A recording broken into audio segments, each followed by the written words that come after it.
Viewers, welcome to homework online classroom. আবারও সবাইকে homework online ক্লাসরুমে স্বাগত জানাই। এসো আমরা দেখি ছেলেবেলার দিনগুলি পড়াটি। লিখেছেন পুণ্যলতা চক্রবর্তী। আমরা এখানে খুব সুন্দরভাবে ছেলেবেলার দিনগুলি সম্বন্ধে জানবো। তোমরাও তোমাদের ছেলেবেলার দিনগুলি আমার সঙ্গে শেয়ার করতে পারো। তোমাদের এখন ছেলেবেলাই চলছে, এই ছেলেবেলাটা কিভাবে কাটাচ্ছ সেই রকমই একটা কাহিনী যেটা পুণ্যলতা চক্রবর্তী লিখেছেন।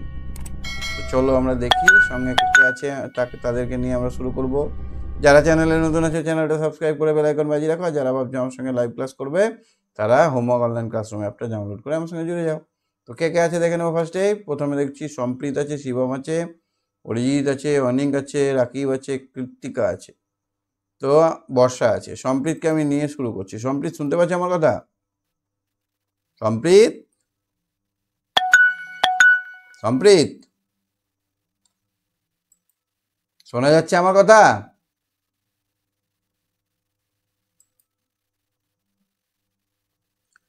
তো আমরা প্রথমে লেখিকা পরিচিতিটা দেখব। পুণ্যলতা চক্রবর্তী একজন মহিলা লেখক, তার জন্য লেখিকা পরিচিতিটা আমরা দেখব। ইনি হলেন উপেন্দ্র কিশোর রায়চৌধুরীর কন্যা।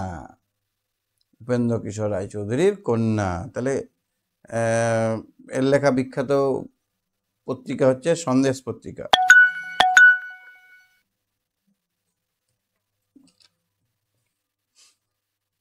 সম্প্রীত শুনতে পাচ্ছ?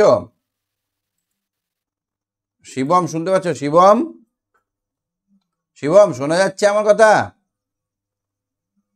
শিবম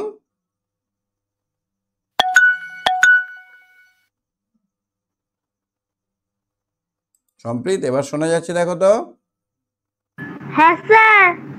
হ্যাঁ, বলছি যে আমরা আজকে আলোচনা করব ছেলেবেলার দিনগুলো। তো তোমার এখন ছেলেবেলা চলছে, তোমার এখন কেমন কি করছো এগুলো যদি খাতায় লিখে রাখো, পরে তোমার পরবর্তী জেনারেশন, তোমার পরে যারা আসবে তারা দেখবে আর হাসবে। আমরা দেখে নেব যে পুণ্যলতা চক্রবর্তীর জীবনটা কেমনভাবে কেটেছে। কি দেখতে চাইছো?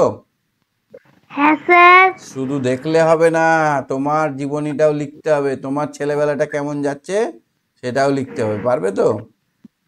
হ্যাঁ স্যার। দেখি কেমন ভাবে লিখেছে, তারপর আমরাও আমাদেরগুলোও জানাবো। হ্যাঁ, তো এখানে দেখো লল্টন নিয়ে আছে। এইরকম জিনিস আগে ছিল, তোমাদের আছে লল্টন? না, আগেকার দিনে ছিল, এখন তো এমার্জেন্সি চলে এসছে, তারপর ইনভার্টার চলে এসছে, সোলার চলে এসছে। আগেকার দিনে কারেন্ট যখন ছিল না, আমরা এই লাইটেই পড়াশোনা করেছি।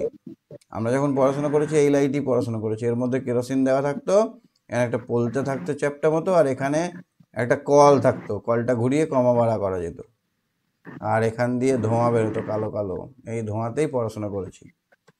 তো এখানে দেখো একজন লোক আরেকজনকে কি একটা পড়ে আছে এইটা দেখাচ্ছে, তাই না?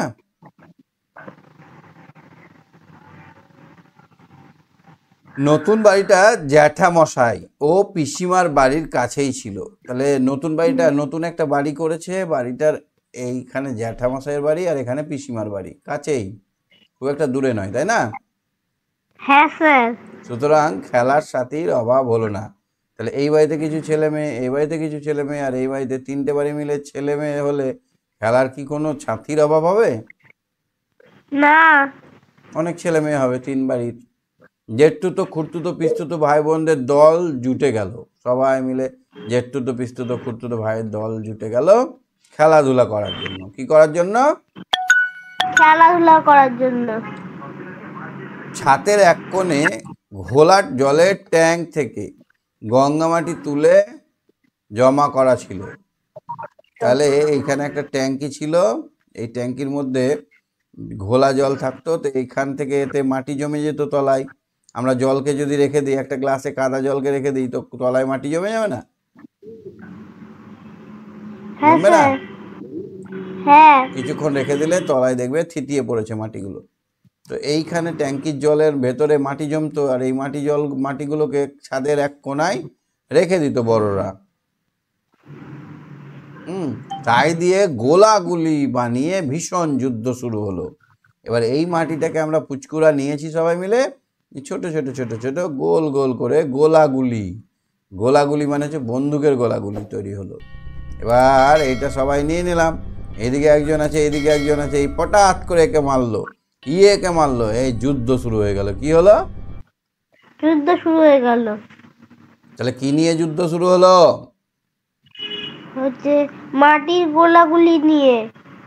যে যে যে যুদ্ধের নাম দেওয়া হলো পটগুলটিস। পটগুলটিস। পটগুলটিস ওয়ার। এই ওয়ারটার নাম WAR, ওয়ার মানে হচ্ছে যুদ্ধ। তাহলে এই পটগুলটিস ওয়ার কি দিয়ে খেলা হতো? মাটির গোল গোল গুলি দিয়ে। গুলি দিয়ে। নরম কাদার গুলিতে খেলা বেশ ভালোই চলছিল। হঠাৎ কি কুবুদ্ধি হলো, গুলিগুলোকে বেশ লাল করে পুড়িয়ে নিলাম। এবার মাটির গুলিগুলো যখন থাপাস করে গালে লাগছে, হাতে লাগছে, লাগছিল? লাগতো না, নরম তো লাগবে। না, নরম গুলি দিয়ে লাগবে না। কিন্তু এবার কি পাকামো বুদ্ধি হলো, এবার ওইগুলোকে আগুনে পুড়িয়ে নিল। কি করলো এবার? লাল করে আগুনে পুড়িয়ে নিল। লাল করে আগুনে পুড়িয়ে নিলে কি হবে? ওটা শক্ত হয়ে যাবে আর ভাঙবে না। দুপুরবেলায় যখন চাকর বাকররা বিশ্রাম করতে যেত, তখন চুপি চুপি রান্নাঘরে ঢুকে মরা আছে, মরা মানে কি বলতো, দাও দাও করে জ্বলছে না, নিভিয়ে নিভিয়ে এসছে, ওই উনুনের মধ্যে গুলি গুলি দিয়ে আসতাম। তাহলে কে দিয়ে আসতো? লেখকরা, লেখিকা। পুণ্যলতা চক্রবর্তী দিয়ে আসতো। ওরা উনুন ঝাড়বার সময় সেগুলি বেছে ধুয়ে আমাদের দিয়ে দিত। এই কে দিয়েছিস এখানে গুলিগুলো, নিয়ে যা। ধুয়ে মুছে আমাদেরকে পরিষ্কার করে দিয়ে দিত। কিন্তু তাতে দুপক্ষ এমনভাবে আহত হতে আরম্ভ করলো, কার মাথা ফেটে যাচ্ছে, কার পা ফেটে যাচ্ছে, আরম্ভ করলো যে আমাদের রান্নাঘর যাওয়ায় বারণ হয়ে গেল। বলে, এই এবার যদি তোরা পাকামো করে গুলি পোড়াস তাহলে তোদেরকে পিটবো। বাড়ির বড়রা শাসিয়ে দিল, তাই না? হ্যাঁ। আর একদিন জ্যাঠামশাই বাড়িতে পটগুলটিস খেলা হচ্ছে, জ্যাঠামশাইয়ের বাড়িতে পটগুলটিস খেলা হচ্ছে, হঠাৎ একজনের হাতে গোলাটা ছিটকে সিঁড়ির ছাতের তলার দিকে, মানে এই যে এটা সিঁড়ির সিঁড়ির সিলিং, এটা মানে ছাদ, এটা এই ছাতের এইখানে লেগে গেছে, তলার দিকে। বুঝতে পেরেছো? ছাতের তলার দিকে, সিঁড়ির তলার দিকে, ছাতের তলার দিকে লেগে গেল। একেবারে ঘুঁটের মতো ঘুঁটে দেওয়া, দেখেছো দেওয়ালে? হ্যাঁ স্যার। এইখানে থপাস করে মারেনি, আঙুল দিয়ে এটা চিপে দেয়, হ্যাঁ। ওই ঘুঁটে দেওয়ার মতো দেওয়ালে বসে গেল, সেটে রইলো। ভারী মজা, সবাই মিলে ঘুঁটে দেওয়া পালা শুরু করলো। এবার সবাই ফটাফট এখানে পাঠাই, সবাই ওপর দিকে ছুটতে শুরু করলাম। দেখতে দেখতে ছাদটা কাদা আর ঘুঁটেতে ভর্তি হয়ে গেল, অনেক ঘুঁটে পড়ে গেল। এমন সময় জ্যাঠামশাইয়ের পায়ের শব্দ শুনে যে যেখানে পারলো লুকিয়ে পড়লো। জ্যাঠামশাইকে ও বাড়ির ছেলেরা ভীষণ ভয় করতো। তার চেহারা আর গলার আওয়াজ ছিল গম্ভীর। তাহলে তার চেহারা খুব গম্ভীর। কে রে বললে হয়েছে, এক একজন পালিয়ে দৌড়। ঠিক আছে, তুমি সঙ্গে থাকো। হ্যাঁ সম্প্রীত, স্যার। দেখি বাকিরা কি করছে। হ্যাঁ, এবার শিবমকে ধরবো। শিবম কই, শিবম কই? হ্যাঁ শিবম, শুনতে পাচ্ছ আমার কথা? হ্যাঁ স্যার। এবার একটু পড়ো। শুনতাম শুনতাম তিনি মস্ত বড় খেলোয়াড়, গায়ে খুব জোর আর রাগ খুব। আমরা কিন্তু কোনোদিন তার রাগ দেখিনি। যখনই ও বাড়ি যেতাম, দেখতাম তিনি এক মনে লেখাপড়া করছেন। যদি কখনো আমাদের দিকে চোখ পড়তো, মৃদু হেসে দু একটা কথা বলতেন। যা হোক, ওদের দেখা দেখি আমরাও লুকোলাম। জ্যাঠামশাই কেন লুকালো বলো তো? কেন বলো। তুমি এরকম কোনোদিন করনি? মামার বাড়ি গেছো, কোনো একটা দুষ্টুমি করছিলে, মামা চলে এসছে বা দাদু চলে এসছে, তখন লুকিয়ে গেলে না? হ্যাঁ স্যার। ওরা ছাদের উপরে, এই ছাদে, সিঁড়ির ছাদের উপরে ঠুস ঠুস করে গুলি মারছে, ঘুঁটো দেওয়ার মতো করে কাদাগুলোকে আটকাচ্ছে। এটা দুষ্টুমি না? হ্যাঁ স্যার। রং করা দেওয়ালে, রং করা ছাদের উপরে যদি কাদা লাগিয়ে দাও তাহলে তো বকা খাবায়, সেই জন্য সবাই ভয়ে লুকোলো। জ্যাঠা মশাই আনমনে কি ভাবতে ভাবতে আস্তে আস্তে সিঁড়ি দিয়ে উঠছেন, হঠাৎ থ্যাপ থ্যাপ করে করে কি একটা তার পায়ের কাছে পড়লো। এই দেখো, থ্যাপ করে পায়ের কাছে পড়েছে। এটা জ্যাঠা মশাই, আর এখানে পড়েছে, থপ করে ওপর থেকে কাদাটা পড়ে গেছে। থ্যাপ করে কি একটা তার পায়ের কাছে পড়লো। চমকে উঠে তিনি গুরু গম্ভীর গলায় হাঁক দিলেন, কে আছি, এই কে আছিস, আলো আন। কি বললো? আলো আন। তাহলে যদি পরীক্ষায় প্রশ্ন আসে, জ্যাঠামশাই আনমনে কি ভাবতে ভাবতে আস্তে আস্তে সিঁড়ি দিয়ে উঠছিলেন, হঠাৎ থপ করে কি একটা পড়লো। জ্যাঠামশাই কি বলে চিৎকার করে উঠলো? এই কে আছিস, আলো আন। এরকম ভাবে পড়তে পারে, এই কে আছিস, আলো আন। কথাটি কে বলেছে, কাকে বলেছে, কখন বলেছে? কাকে বলেছে? স্যার চাকরকে বলেছিল। হ্যাঁ, চাকরকে। চাকরদের উদ্দেশ্যে। চাকর ছুটে গিয়ে সিঁড়ির আলোটা উস্কিয়ে সামনে ধরতে দেখা গেল একতাল থলথলে কালো মতন কি জিনিস। ধমক দিয়ে বললেন, এটা আবার কি, কোত্থেকে এলো? চাকর কাচুমুচু করে হয়ে বলল, আগে ছেলেরা কি যেন খেলা করছিল, তখন কি ভেবে হঠাৎ ওপরের দিকে তাকিয়ে ছাতের ছিঁড়ি দেখে, ছিঁড়ি মানে শ্রী মানে সৌন্দর্য, ছাতের চেহারা দেখে একবারে মুখ বিগড়ে গেল। দেখেই তো জ্যাঠামশাই হো হো হো হো হো করে হেসে উঠলেন। আমরাও হাঁপতে বসলাম যে যাজ্ঞা, জ্যাঠামশাই আমাদেরকে বকেনি, ধরে যদি লাগাতো দুবারই। আরেকদিন চোর পুলিশ খেলছি, দাদা হয়েছে পুলিশ, আমি চোর। আমার হাতে সাবমুখ বালা ছিল, তার একটা মুখ টেনে ফাঁক করে অন্য বালাটা তার ভিতরে দিয়ে গলিয়ে এইটা হচ্ছে লেখিকার হাত, এটা লেখিকার হাত। এই লেখিকার হাতে একটা সাপ মুখ বালা ছিল, মানে একটা মুখ সাপের মতো, মুগুর মুখ যাকে বলে। তো এবার কি করেছে দেখো, এই মুখটাকে এবার ফাঁক করেছে, এই হাতের যে বালাটা ছিল এই হাতের বালাটাকে ফাঁক করে দিয়েছে, এরকম ফাঁক করে দিয়েছে, মুখটাকে ফাঁক করেছে। মানে মুখটা এরকম রাউন্ড ছিল, এই ফাঁক করে দিয়ে মুখটাকে ফাঁক করে দিয়ে অন্য বালাটা তার ভেতরে গলিয়ে দিয়ে দিব্যি হাতকাড়ি বানিয়ে দাদা আমাকে ধরে নিল।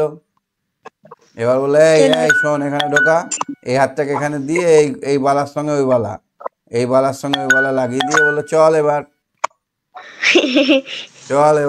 তোর অ্যারেস্ট হয়ে গেছে, ইউ আর আন্ডার অ্যারেস্ট, তুমি এখন ধরা পড়ে গেছো বলে দাদা ওকে চোর বানিয়ে নিয়ে চললো।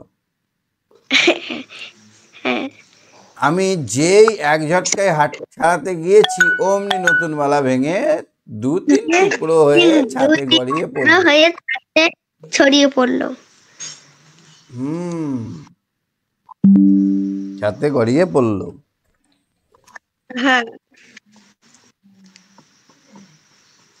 তারপরে টুকরোগুলো কুড়িয়ে মার কাছে নিয়ে গেলাম। মা হেসে বললেন, তোমাকে দেখছি এবার লোহার বালা পর গড়িয়ে দিতে হবে। ক্রিকেট, হকি প্রভৃতি খেলাতে হাতে খড়ি ও ছাতেই আর হয়েছিল। আমি একটু ক্রিকেট খেলাতে ওই ছাতের উপরে সবাই মিলে ওরা কি করতে বলো তো, একটা দাগ দিয়ে দিত এখানে 3টে। তোমরা খেলেছো না এরকম? আমি জানি তোমরা খেলেছো। এখান থেকে বল করতো ছাতের উপরে। তাহলে ক্রিকেট খেলা, হকি খেলাতেও হাতে খড়ি ওই ছাতেই আরম্ভ হয়েছিল। আমি একটু দস্যি ছিলাম। তাহলে লেখিকা কি ছিল? দস্যি ছিল। দাদাদের সঙ্গে যত সব হুড়োহুড়ি খেলায় খুব মজবুত ছিলাম। তাহলে আমি যত মানে জোড়ামু খেলা সেগুলোতে মজবুত ছিলাম। তেমনি আবার দিদিদের সঙ্গে পুতুল খেলাও চমৎকার লাগতো। মা সুন্দর করে দোতলার পুতুল সাজিয়ে দিয়েছিল। একটা ঘর ছিল, সেখানে পুতুলগুলো বসিয়েছিল। কত ডল পুতুল, কাঁচের পুতুল, মাটির পুতুল, পুতুলের খাট বিছানা চেয়ার টেবিল টি সেট, চেয়ার টেবিল ডিনার, এগুলো সব মেলাতে কিনতে পাওয়া যায় এখন। পিতল ও মাটির হাঁড়ি, কত হাঁড়ি কুড়ি, হাতবেড়ি, কত ঘর কন্যা রান্না বান্না করতাম। দিদিরা সুন্দর সুন্দর জামা কাপড়, পুঁতির গয়না তৈরি করতো। পুতুলের বিয়েতে ছোট ছোট পাতায় করে ছোট ছোট লুচি মিষ্টি ইত্যাদি খাওয়া হতো। খাওয়া হয়। একবার পুতুলের বিয়েতে আমার ফুল পাতা নিশান দিয়ে বিয়ে বাড়ি সাজিয়ে সারি সারি ছোট ছোট রঙিন মোমবাতি জ্বালিয়ে দিলাম। সবাইকে ডেকে দেখালাম কি সুন্দর দেখাচ্ছে। তারপর খাবার ডাক পড়তেই সবাই নিচে গেলাম। খাওয়া সেরে এসে দেখি পুতুলের ঘরে সে কি এক অগ্নিকাণ্ড। এখানে পরীক্ষায় প্রশ্ন আসবে, সে কি এক অগ্নিকাণ্ড, কোথায় অগ্নিকাণ্ড হয়েছিল, কখন হয়েছিল? ছোট্ট মোমবাতি কয়েক মিনিটে জ্বলেই শেষ হয়ে গিয়েছে। নিশান নিশান নিশান টিশান পুড়ে এবারে কাঠের ছাদ জ্বলতে আরম্ভ করেছে। কাঠের ছাদটাও পুড়তে শুরু করেছে। তাড়াতাড়ি জল ঢেলে আগুন নেভানো হলো। অল্পের জন্য পুতুলগুলো বেঁচে গেল। আমাদের এক মজার খেলা ছিল রাগ বানানো। রাগ বানানো খেলেছো? হ্যাঁ রাগ বানানো, তুমি ধরো রেগে আছো, তোমাকে আমাকে হাসাতে হবে। না স্যার, আমি রাগ বানানো খেলি নাই। রাগ বানানো খেলা হয়। তুমি রেগে আছো, মুখ গুমড়ো করে তোমাকে হাসাতে হবে। ও হয়তো কারোর উপর রাগ হয়েছে অথচ তার শোধ দিতে পারছি না। তখন দাদা বলতো, আয় রাগ বানাই, বলে সে লোকটি সম্বন্ধে যা তা অদ্ভুত গল্প বানিয়ে বলতে আরম্ভ করতো। আমারও সঙ্গে সঙ্গে পাল্লা দিয়ে বলতাম। তার মধ্যে বিদ্বেষ কিংবা হিংস্র ভাব কিছুই থাকতো না। যে ব্যক্তি কোনো অনিষ্ট চিন্তা থাকতো না, শুধু মজার মজার কথা। যত রকমের বোকামি হতে পারে, যত রকমের মানুষ নাকাল ও অপতুল হতে পারে, হাস্যসম্পদ মানে হাস্যযুক্ত হতে পারে, সব কিছু সেই লোকটি সম্বন্ধে কল্পনা করে আমরা সবাই হেসে কুটিপাটি একবার লুটোপুটি করতাম। দাদার হজবরলা বইয়ের হিজিবিজি বিজবিজ, যেমন মনে করো বলে যতই রকমের সব উদ্ভট কল্পনা নিয়ে নিজে নিজে হেসে দম বন্ধ হওয়ার উপক্রম করে আমাদের প্রায় সেই দশাই হতো। কিন্তু মজা হতো ওই যে হাসির স্রোতে রাগটাও সব ভেসে যেত, যেন মনটা আবার বেশ হালকা হয়ে যেত। তাহলে রাগ বানানো খেলাটা পারবে তো? হ্যাঁ রাগ বানানো খেলা।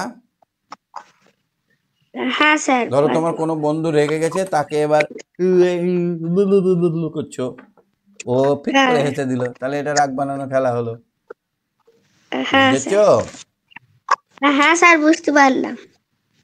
একবার স্কুলে খেলো কিন্তু। হ্যাঁ ঠিক আছে স্যার। ঠিক আছে, তুমি সঙ্গে থাকো। ঠিক আছে স্যার। অরিজিৎ বলো। অরিজিৎ, কেমন লাগছে গল্পটা? স্যার গল্পটা ভালো লাগছে, কিন্তু আমার ছবিটা দাঁড়িয়ে আছে। কিন্তু আমি তো মনে করছি যে এটা অরিজিতেরই গল্প। অরিজিৎও তো এরকম অনেক কিছু করেছে, আমি জানি। স্যার ছবিটা দাঁড়িয়ে আছে। হ্যাঁ, কিন্তু তুমি আমাকে বলো, তোমার এরকম ঘটনা ঘটেছে? না স্যার।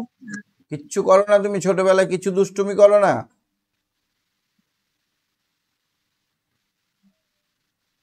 খেলো না? বন্ধুদের সঙ্গে খেলো না? খেলি। বাবার পেনটা নিয়ে ঘুষে রেখে দাও না? না স্যার। আগে দিতে না? হুম। চলো একটু পড়ো। স্যার আমার ছবিটা দাঁড়িয়ে আছে। তোমার কাছে বই নেই?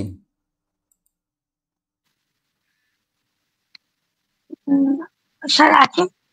এটা পড়ো। আর একটা মজার খেলা ছিল,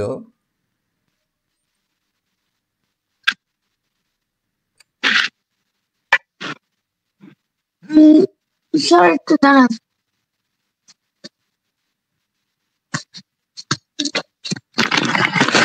একটা খেলা পেলাম পটগুলতিস খেলা, একটা খেলা পেলাম পুতুল খেলা, আর একটা খেলা পেলাম রাগ বানানো। আর একটা কি খেলা পাবো?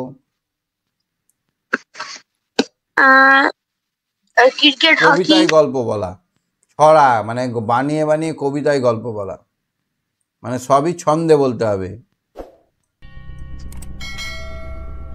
ছন্দে কেমন হয় কথা জানো? একটা কোনো জানা গল্প নিয়ে একজন প্রথম লাইনটা বানিয়ে বলবে, তারপর আরেকজনের সঙ্গে মিলিয়ে দ্বিতীয় লাইনটা বলবে, আর তারপরে তৃতীয় লাইন, এমনি করে গল্পটা শেষ করতে হবে। কেউ যদি না পারে সে হেরে গেল। তারপরে জন বলবে, দাদা কখনো হার মানতো না, যত শক্ত হোক না কেন চট করে মিলিয়ে দিত। যেমন একদিন হচ্ছিল বাঘ ও বক, বাঘ আর বকের গল্প। একদা এক বাঘের গলায় ফুটেছিল অস্থি, যন্ত্রণা কিছুতেই নাহি তার স্বস্তি। 3 দিন 3 রাতি নাহি তার নিদ্রা, সেক দেয় তেল মাখে লাগায় হরিদ্রা। এইরকম চলতো। আপনি ছেলেবেলার কত কত নম্বরটা বলেছিলেন? হ্যাঁ, স্যার আপনি কোথা থেকে পড়াচ্ছিলেন? 30 নম্বর পেজটা বার করো। 30 নম্বর পেজে শেষ হয়ে গেল, 31 নম্বর পেজে এসো। 1 নম্বর প্রথমটা। ভিতরে ঢুকিয়ে দিল দীর্ঘতার চঞ্চু, কেউ আর মিলাতে পারে না, মিল দিতে পারে না। আমরা সবাই পাস দিয়ে দিলাম। দাদার পালা আসতেই সে চট করে বলল, বক্সে চালাকতি চিকিৎসক চুনচু। আমরা চেঁচামেচি করে উঠলাম, ওসব যা তা বললে হবে না, চুনচু আবার কি? সুন্দর কাকা খুশি হয়ে দাদার পিঠ চাপড়ে বলল, চুনচু মানে ওস্তাদ, এক্সপার্ট। তাহলে এরকম ভাবে আমরা খেলা খেলতে পারি তো। ধরো একটা গাছ সম্বন্ধে আমরা বলছি, গাছের আর এক নাম হলো বৃক্ষ। তুমি তারপরে লাইন মিলে করে বলো তো। তারপরের লাইন পড়বো? পড়তে না, আমি বলছি মেলাও একটু, দেখি পাচ্ছ কিনা। গাছের আর এক নাম বৃক্ষ, খেতে লাগে গাছেদের মধ্যে খেতে লাগে ইক্ষু, ইক্ষু মানে আখ। এরকম মিলামিলি খেলা, বুঝলে? ছড়ার মাধ্যমে কথা বলা। তুমি একটা কথা বলো, কিছু একটা বলো। আমি একটা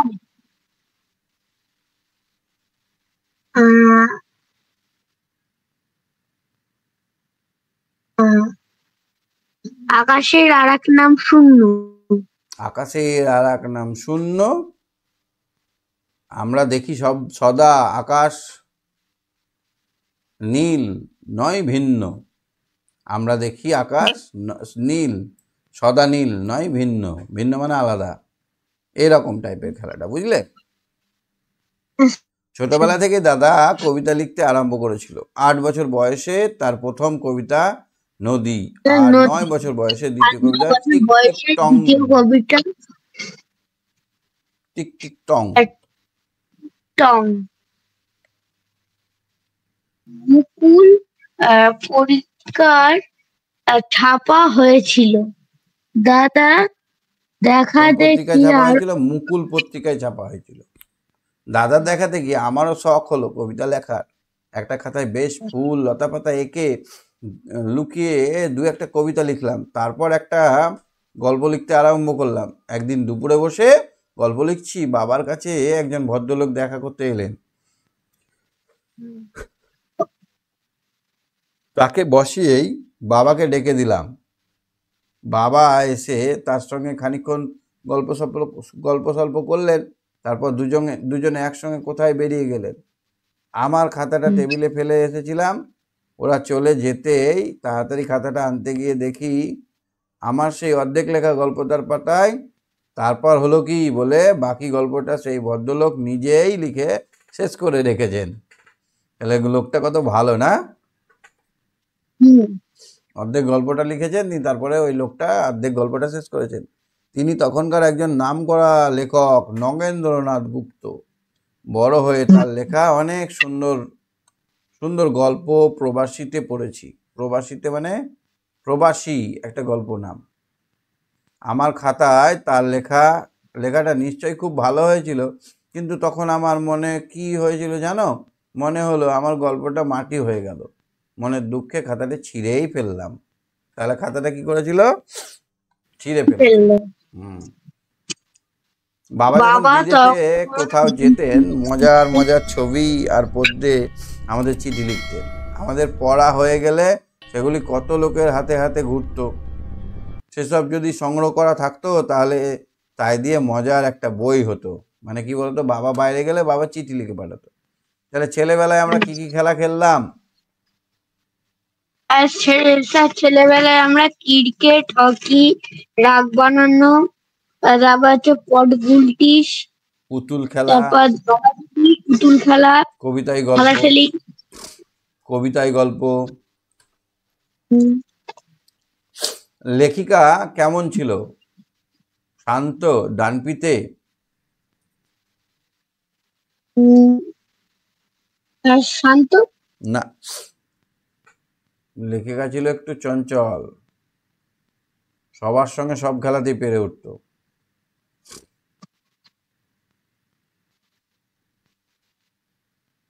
এই দেখো, যত হুড়োহুড়ি খেলা সবচেয়ে মজবুত ছিলাম, আমি একটু দস্যি ছিলাম। লেখা আছে? এত তাড়াতাড়ি ভুললে হবে? ঠিক আছে, পটপট করে উত্তর দিয়ে দাও। স্যার প্রথমে কয়ের সঙ্গে খ মেলানো, হুম।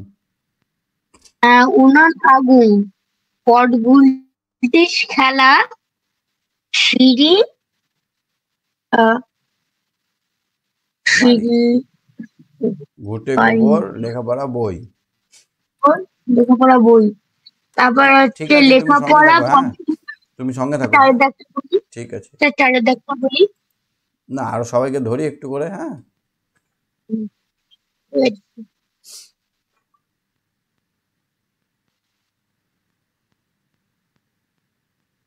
Good night. ঠিক আছে। কৃত্তিকা বলো, কৃত্তিকা, কৃত্তিকা, হ্যাঁ স্যার। চারের দাগের গুলো করো। প্রথমে লেখাপড়া, পট গুলটিস,